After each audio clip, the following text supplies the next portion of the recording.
அதேபோல ஊதிய ஒப்பந்த பேச்சுவார்த்தை முடிக்கப்படாமல் இருக்கிறது என்பதை குறிப்பிட்டார்.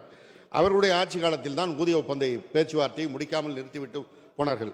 3 ஆண்டுகளுக்குள் முடிக்க வேண்டிய ஊதிய ஒப்பந்த பேச்சுவார்த்தையை அன்றைக்கு இருந்த அதிமுக அரசு 4.5 ஆண்டு கடந்தும் முடிக்காமல் சென்றுவிட்டது. மாண்புமிகு முதல்வர் அவர்களுடைய தலைமையிலான ஆட்சி அமைந்த பிறகு, இந்த திராவிட மாடல் ஆட்சி அமைந்த பிறகு மாண்புமிகு அண்ணன் ராஜகண்ணப்பன் அவர்கள் 2 முறை பேச்சுவார்த்தை நடத்தி, அதற்கு பிறகு 3 முறை பேச்சுவார்த்தை நடத்தி அந்த ஒப்பந்தம் இறுதி செய்யப்பட்டது. ஏதோ யாருக்கும் தெரியாமல் 3 ஆண்டுகளை 4 ஆண்டுகளாக அறிவித்தோம் என்று அவர் சொன்னார். பெரும்பாலான தொழிற்சங்கங்கள் கையெழுத்திட்டு அந்த ஒப்பந்தத்தின் அடிப்படையில் தான் 3 ஆண்டுகளை 4 ஆண்டுகளாக மாற்ற அமைத்திருக்கின்றோம்.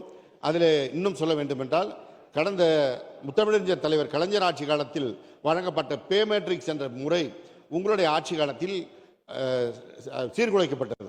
சீனியர் ஜூனியர் என்ற வித்தியாசம் இல்லாமல் எல்லோருக்கும் ஒரே விதத்தில் சம்பளம் வழங்கப்பட்டது. மீண்டும் சீனியர்களுக்கும் ஜூனியர்களுக்குமான அந்த கால வரமுறை வித்தியாசப்படி சம்பளம் வழங்க வேண்டும் என்ற அந்த கோரிக்கையும் ஏற்றுக்கொண்டு மாண்புமிகு முதலமைச்சர் அவர்கள் அதை நடைமுறைக்கு கொண்டு வர சொன்னார்கள். அதன் காரணமாக ஒவ்வொரு மாதமும் 40 கோடி கூடுதல் செலவாகும் என்ற சூழல் வந்தது. இருப்பினும் தொழிலாளருடைய நலன் கருதி அதை செய்ய வேண்டும் என்று மாண்புமிகு முதலமைச்சர் அவர்கள் உத்தரவிட்டு அந்த ஊதிய ஒப்பந்த பேச்சுவார்த்தை மிக சிறப்பான முறையில் நிறைவேறியது.